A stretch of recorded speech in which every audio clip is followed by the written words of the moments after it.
حرام کھاتے ہیں نہ جھوٹ بولتے ہیں، اگر کوئی زیادتی کرے اسے معاف بھی کر دیتے ہیں، پھر بھی گھر کے حالات خراب ہیں۔ اور بعض لوگوں کو دیکھا ہے کہ حرام کھاتے ہیں، سب کچھ کرتے ہیں، پھر بھی ترقی کرتے چلے جا رہے ہیں۔ کیا وجہ ہے؟ بہن پہلی بات تو یہ کہ یہ بتائیے آپ نے جھوٹ چھوڑا، آپ حرام نہیں کھاتے، آپ نے درگزر کیا اس لیے تاکہ دنیاوی ترقی ہو جائے، تاکہ مال و متاع مل جائے؟ اگر اس لیے کیا ہے تو پھر آپ نے اللہ کی رضا کے لیے نہیں کیا، یہ پھر رضا الہی کے لیے کوئی عبادت نہیں ہے، تو بزنس ہے کہ آپ نے ایک طریقے سے انویسٹمنٹ کر دی، معاف کرنے کی انویسٹمنٹ،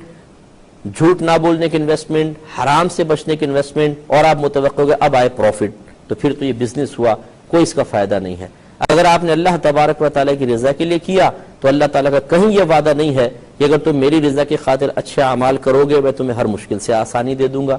اگر ایسا ہے تو پھر آپ غور کریں، ہمارے نبی کریم صلی اللہ علیہ وسلم اللہ تعالیٰ کے محبوب ترین بندے ہیں، اس کے باوجود 13 سالہ مکی زندگی میں کس قدر کفار نے آپ کے ساتھ ناروا سلوک کیا ہے، تو پھر اب اس کا کیا حکم ہوگا۔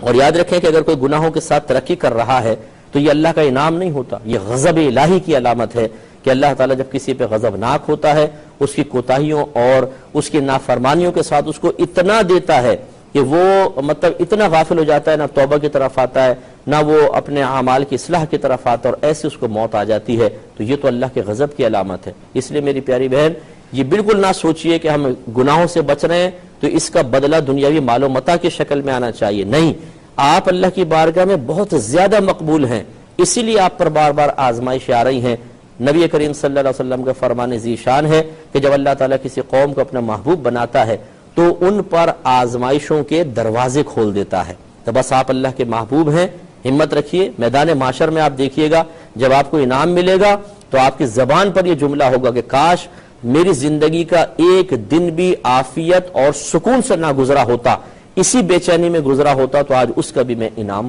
پا لیتی۔ امید ہے کہ آپ بات سمجھ گئی ہوں گی۔ ایک کویسچن